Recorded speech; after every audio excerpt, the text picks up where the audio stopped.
Elle se déplace du côté court au côté jardin pour couvrir tous les angles de la nouvelle. Pour savoir et comprendre, Sophie Durocher. Bon, alors, c'est le mois de février qui prend fin bientôt. Heureusement, c'est juste un mois qui a 28 jours et il y a beaucoup de gens qui ont fait le défi 28 jours ou toutes sortes d'autres variations. Vous l'avez peut-être fait en janvier, vous l'avez peut-être fait à moitié, vous l'avez peut-être fait pour la Société canadienne du cancer ou pour la Fondation Jean Lapointe, peu importe. On va parler des bienfaits d'arrêter ou de diminuer, en tout cas, sa consommation d'alcool avec Isabelle Huot, qui est docteur en nutrition. Bonjour Isabelle. Allô, Sophie. Ben, j'avoue, moi, au début, là, j'étais sceptique. L'effet sur la santé d'arrêter de boire de l'alcool. Est-ce que concrètement, ça apporte des bénéfices d'arrêter pendant 4 semaines? Je me suis mise à éplucher la littérature. J'ai trouvé des choses intéressantes. Bon, alors on commence par le début. Bon, d'abord, évidemment, ça fait du bien à la santé de notre portefeuille. Ça, c'est une évidence.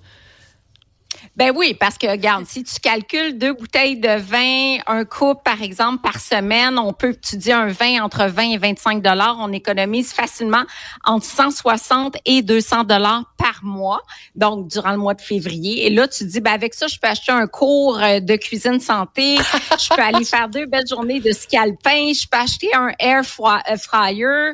Donc, je peux prendre cet argent-là puis le mettre dans quelque chose qui va m'aider à améliorer ma santé ou mes comportements alimentaires, par exemple. Ou je le mets dans mes REER. Moi, je pense toujours à la santé financière. Ben ça peut être ça aussi, absolument. Ah ouais. Alors, ensuite, évidemment, ça a plein de... Moi, j'ai très hâte qu'on parle du microbiote. On va-tu parler du microbiote? Ben indirectement, oui, mais pas tout de suite. D'abord, ça amène une certaine réflexion par rapport à ses habitudes de consommation. Est-ce que je bois constamment parce que du jeudi au dimanche? Est-ce que je bois socialement? Est-ce que je bois? Tu sais, c'est une prise de conscience vraiment de sa consommation d'alcool. Alors, juste pour ça, ça vaut la peine. Troisièmement, le sommeil, faut en parler. Tellement. Parce que quand on boit de l'alcool, on s'endort plus rapidement, on le sait, mais il y a beaucoup moins de sommeil qu'on dit paradoxal. Donc, c'est un sommeil qui est associé aux fonctions cognitives. Donc, plus d'alcool, ça peut affecter notamment la mémoire. Et déjà, on a parlé de la ménopause ensemble. On sait que la mémoire est affectée. Ça peut affecter la mémoire. Ça peut augmenter l'apnée du sommeil. On sait que l'alcool, c'est diurétique. Donc, on peut se lever plus souvent durant la nuit pour aller aux toilettes aussi. Plus de réveil nocturne, le sommeil est moins réparateur. Et quand on dort moins, ben on a plus d'appétit, plus de rage pour des aliments riches en sucre. Non plus, Oui, ben oui, absolument. Et parlant de poids corporel aussi, un mois sans alcool, tu sais, l'alcool, c'est 7 calories au gramme. Donc, c'est sûr qu'il y a quand même pas mal de calories dans l'alcool. Plus un vin est alcoolisé, plus qu'il y a d'alcool. Mais si on remplace par des mocktails sucrés, côté calories, on n'est pas tant gagnant parce qu'il y a beaucoup de boissons sans alcool qui apportent entre 17 et 27 grammes de sucre par canette. Donc, ça fait entre 3 et 6 cuillerées à thé de sucre. Ça peut faire quand même pas mal de calories. Fait que ça dépend par quoi on fait la substitution, là.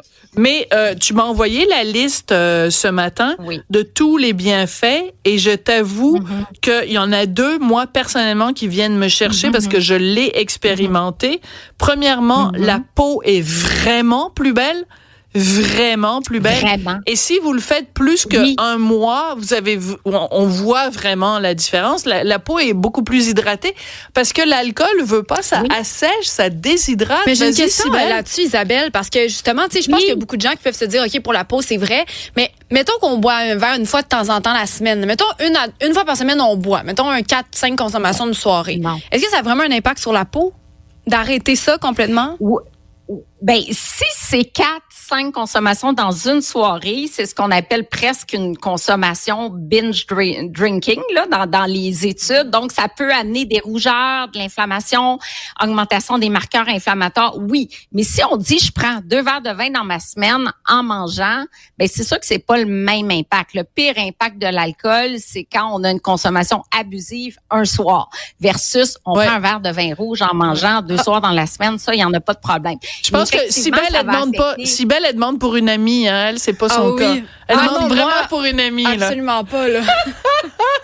Et J'adore. ça affecte le sommeil, Cybèle, puis le lendemain, plus de rage pour des aliments sucrés. Mais l'impact bénéfique du mois sans alcool est réellement sur les marqueurs hépatiques, les enzymes hépatiques. Déjà qu'on prend un groupe qui arrête de consommer de l'alcool pour un mois, puis on regarde les marqueurs, qu'on prend un bilan sanguin annuellement, puis on va regarder l'ALT, l'AST, donc des marqueurs de la santé du foie.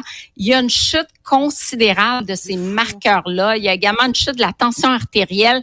Il y a une amélioration de la sensibilité à l'insuline. Donc, il y a réellement un impact sur la santé métabolique de réduire ou d'arrêter de consommer de l'alcool. Et même 4 semaines, ça peut faire une différence. On parlait de la peau, on parle du poids corporel, on parle du foie et des marqueurs inflammatoires, des cytokines, entre autres. Alors, moi, je te disais qu'il y avait 2 éléments qui m'intéressaient. La peau plus hydratée et l'anxiété. C'est fou parce que trop souvent, on va prendre de l'alcool parce qu'on est un peu déprimé et on oublie à quel point l'alcool est un dépresseur. Or, on s'en sert comme antidépresseur. Quelle mauvaise idée! Ben oui, parce que ça apaise l'anxiété à court terme. Hein. Tu prends un verre d'alcool, un verre de vin en arrivant du bureau, je me sens plus relax.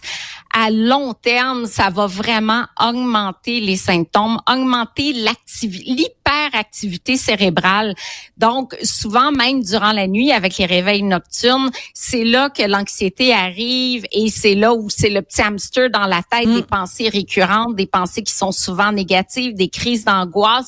Donc, effectivement, il y a beaucoup de gens qui ont arrêté de consommer de l'alcool parce qu'ils souffraient d'anxiété, qui est comme le mal du siècle, on va se le dire, là. Absolument. Donc, regardons-nous dans le miroir, questionnons-nous sur notre consommation.